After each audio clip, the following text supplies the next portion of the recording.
Jimmy K here, Metal Voice. Look at this. The Metal Voice shirts are now on sale. Just go to the video description to find out on how you can purchase one. Metal!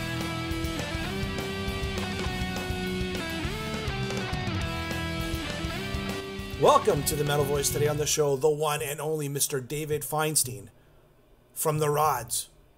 Also, of course, Ronnie James Dio's cousin. How you doing there, Dave? I'm glad to be here. We got so much to talk about. Like, I was trying to think of things to ask you. Like, not only do you have such a rich history with the Rods, but of course, you know, the cousin of Ronnie James Dio, the history of just the music scene in general, of just being around in the time of all these major bands like Ozzy Osbourne and Motorhead and Metallica. You know, you've been around the block. Yeah.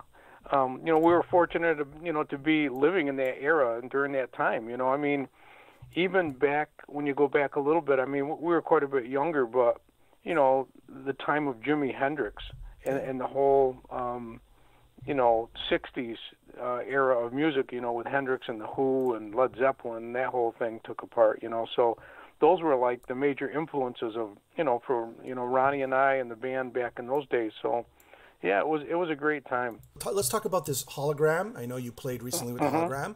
Let's talk about the Brotherhood of Metal, which I've heard. I think it's excellent. And let's go back into your history too. And go back to your history. But let's start off with the best. Okay, you're the Brotherhood of Metal. Your new album released. I'm going to tell you right off the bat, I didn't really do an official review of this, but I'll do it right now. It's excellent. I love it. All the songs are catchy, melodic. Tell me, what's the difference between this album and your last album, Vengeance? The last album, because we had the reunion 10 years ago, I mean, the Vengeance album was something that, geez, we had a reunion and we're playing some shows every summer and like, let's do an album, So it's like, okay. And we haven't recorded in like over 20 years, so it was like the first attempt to do something again and to write the songs, that were right for the band. And it was totally different than the Brotherhood of Metal album. And actually, we were different people working on it, in the studio. So that had something to do with it too. We were kind of like in past years we'd always worked by ourselves.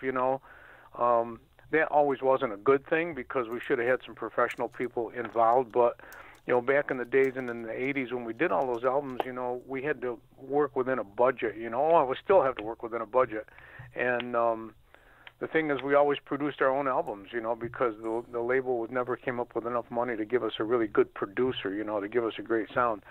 So, we were inexperienced in those days. And I think the Vengeance album shows some of that because we were still just getting back into it. We were just a little bit inexperienced with the whole thing. And the Brotherhood of Metal album has got some, it's got 10 years of us back together in it, so I just think that the Brotherhood album is much better because, of the last 10 years of being back together and knowing, say, hey, we should have done this instead of that, So, and we had some different people, we had some really great people, engineers working on this newer album too. Sounds great. So that made a big difference. Yeah, it does. Sound great. And the writing of the songs, the songs are, for me, because I'm, a major part of the songwriting, with the Rods. I have to write songs. Like when I played with Ronnie, I could write pretty much anything because Ronnie could sing anything, As far as a writer, it was limitless, And but with the Rods, because we were a three-piece band, we were basically, categorized as a, American Motorhead, which was fine. And but we had to write songs that we could pull off, and what was right for the band. So with the Brotherhood album, I was under some pressure because I knew we had to get, at least 10 songs done to record, and I had all these ideas that if I get an idea, whether it's a melody or a riff or anything or some lyrics, I just record it on my phone, like hum it in there, and it's there. So I started revisiting all these different ideas, which 99% of them are lousy when you listen back at them, but started picking up and started writing songs that I thought were right for the band and right for the time, the era of time, and songs that the fans could relate to. And I think there's a lot of heart and soul in the writing and the performing of these songs. So it was kind of like you just started off. You know, when a band just starts off and they put out their first album, they had a lot of time to sort of build the songs and work on the songs and let them grow. Is that the same sort of thing you had this time around? You had a lot of time to really think about it. Actually, not really, because the band never even played these songs. Oh, okay. You know, the songs were like, I had written, you know, there's one song on the album that Carl wrote, which is a 1982 song. And the other songs I wrote, you know, Carl did give me some, on Brotherhood, he gave me some lyrics, you know, and the idea of titles and stuff to work with. And then I took and created the song. But I basically wrote the song, except for the one that he wrote himself, because he did the same thing with me. He showed it to me. I had these songs. I did a scratch, you know, guitar track and a scratch vocal track, and I sent the songs to Carl. I mean, Carl lives in Pennsylvania, and he basically took those scratch tracks and did the drum tracks to them, you know. Yeah. And then when the drum tracks were done, he sent the drum tracks back up here to Cortland, and I went to a studio that's close by here. A good friend of mine that's, you know, he's a musician, and great musician. He plays keyboards and guitar and sings and everything. He's an artist himself. He has a great little home studio, and took the drum tracks there and did all the guitar tracks, all the vocal tracks, and the bass tracks, and everything else was done there. And then when that was completed, we sent the recorded tracks to California to be mixed by a person named Chris Collier, who was a professional. I mean, he's done a lot of bands. I don't know. I know he's done White Snake albums, and he's done a lot of big name artists. And so our band, we never really even played these songs together. You know, they were just recorded in that way, and we tried to get them done as quickly as we could, but it still took a year. By the time I sent Carl the rough tracks, by the time we got it done, it took a year to get the thing done. You know what I really like about 1982? If you don't know anything about the Rods, it just gives you the history of the Rods. Yeah, it does. I mean, it was funny because when Carl came up with that idea, it was like, it's a great idea, you know, and the lyrics were really great and everything, you know. But I didn't know if people would catch, because if people don't know the band and don't know the history, would they really get it, you know? Would they really catch on to it? And I think that, you know, they have, because the reviews have been really good on that song, you know.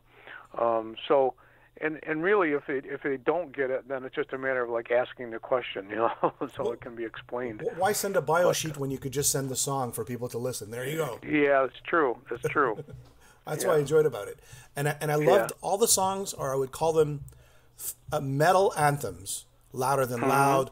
I mean, do you do that on purpose, like Brotherhood of Metal? Louder Than Loud. Smoke on the Horizon. Hell on Earth. I mean, is that what you look for in titles, like just anthemic sort of?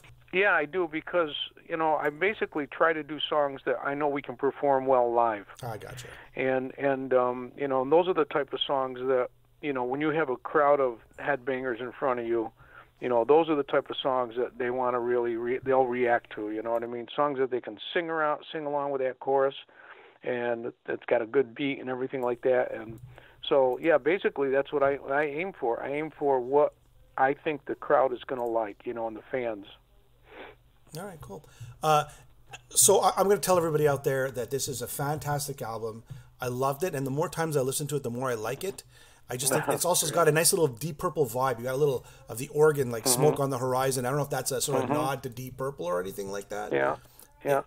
Well, you know, my history is with, you know, a lot to do with Deep Purple, because, you know, in the Elf days we did a lot of touring with that original band, you know, and of course I idolized that band and Ritchie Blackmore. I mean, Ritchie was one of my idols, you know, and so I'm very much influenced by Deep Purple, you know, that whole era. Jeff Beck, we did dates with, you know, with Uriah Heep and all that type of band, you know. So all through the years, even though we were a trio, when I would write a song, I always, you know, I would always hear like keyboards, you know, like, you know, that would be, oh, this would be cool here, this would be cool there, you know, but we never used them because we were a three-piece band. And, you know, we didn't carry, you know, a keyboard player with us. And the thing is, a lot of heavy bands, like even Black Sabbath and Ronnie, you know, in the early days of Dio and Heaven and Hell, they always had a keyboard player that was behind, you know, behind the stage. It wasn't really, I mean, it was only later years that Ronnie brought the keyboard player up front. They hit him. Heaven and Hell, Black Sabbath. Yeah, but they never really had the keyboard, but the keyboard was there, and it really enforced, you know, reinforce the sound, you know. And I could always hear those things, but we never used them. And I just said that I decided that when I wrote these songs and I heard keyboards in these songs, and I just wanted to use keyboards, you know. And I didn't know what kind of reaction we were going to get from it, but I just thought that if I heard it in the song and it made the song sound better to me, then I would leave it there. And if we tried it, and if I didn't like the way it sounded, then I would probably take it out. But most of the time, when I heard the keyboard parts in there, they really made it for me, you know. Agreed. And it did give that little bit of extra there, and it brought back a lot of that, you know, the history of like the Deep Purple, Rainbow, you know, all that type of sound. So I'm real happy with the way that came out. Yeah, I am too. Yeah. So let's shift gears a bit. There's a couple other topics I want to talk about, and of course we're going to talk about Ronnie and your cousin Ronnie. Somebody asked me the other day, and they go, "How are you related? Is it by your mother's side, or like are you cousins, first cousins, second cousins?" We're cousins. Like the grandparents were sister and brother. So you're like, let's see, you'd be third cousins. We're like second or third cousins. Yeah. Yeah. Okay. All right. And when you grew up with him, I mean, were you always around in the house together? Did you play together? I mean, he was older than you, but still, I mean, did you have a close relationship?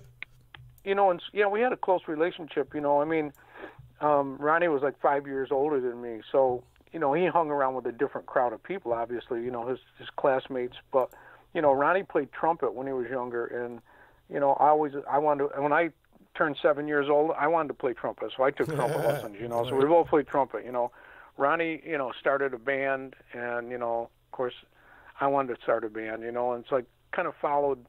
It was someone that I always looked up to. You know. And it's kind of like he was kind of like an older brother, you know, to me, you know, and that was what the relationship was like. And for a while, actually, Ronnie lived next door to, you know, to where my parents and I lived, you know, so you know, got to see a lot of each other. That was mostly during the days of, you know, the Elf days, but it was a pretty close knit family situation. So you were always at his house, and he was always at your house. They're always cooking food. Yeah, you know, it's like when in the Italian world, you know, everybody's related to everybody anyway. You know, so you know, and there's a lot of this town has a lot of Italian families. You know, so it's like, you know, the holidays and all that kind of thing. But yeah, it's pretty close knit type of thing. And then, you know, then I'm just gonna fast forward to today. I mean, I know that, you know, just recently you played on stage with the hologram, right? I mean, yeah. So you guys were close. You're tight, you know, as a family growing up, and of course you all that musical history together. What did it feel like to go on stage? I kind of saw the hologram. I think it looks pretty cool. But what did it feel like for you, for someone who's so close to that person? You know. Well, I'll tell you. I let me go back a little bit, you know, because the last 10 years of Ronnie's life, you know, Ronnie and I became very close again because for a while there, I mean, during the days of Rainbow and Sabbath and stuff, I mean, Ronnie was on the road constantly, lived in L.A. You know, I was living here. You know, we were like 3,000 miles apart, so it wasn't, you know, we might talk on the phone or something like that, but there wasn't a lot going on visiting. So the last 10 years of his life, you know, his parents still lived here in Cortland. And, you know, after a while, I think it was his mother that got ill first, so Ronnie was making, you know, frequent trips back here, you know, and I'd pick him up at the airport in Syracuse, and he'd stay for a couple of days. And, you know, then I started to go to L.A. and visit him at his house, and I would go out there for a week, you know, and we would, you know, we talked about doing, you know, an Elf reunion album and how great it would be, and you know, we even worked on some material while I was there, and you know, he talked about that he was looking forward to even playing bass on the album because, you know, he was originally a bass player and singer in the band Elf, and he thought, oh, it would be cool, you know, I'd love to play bass again, you know. So this was all in the plans, you know, like for the future, you know, and while he was doing the Heaven and Hell thing, the last bit thing in the deal, band was kind of on hold. So, you know, the relationship was really close that last 10 years, you know, and when he died, it really affected me, like, heavily, you know, like I really felt the loss, you know, and the fact that he sang, like, you know, a song on my solo album, and he sang a song on the Rod's album, what even made it more, like emotional for me. So, the emotion of writing the songs comes out, with that. But the hologram thing was such a great idea, because, it's kind of technology thing, and Ronnie was always into like, new things and the technology of things. He had a brilliant mind, and I think that he would really, dig the idea of this whole hologram thing. But for me to be asked, I wanted to go see it live.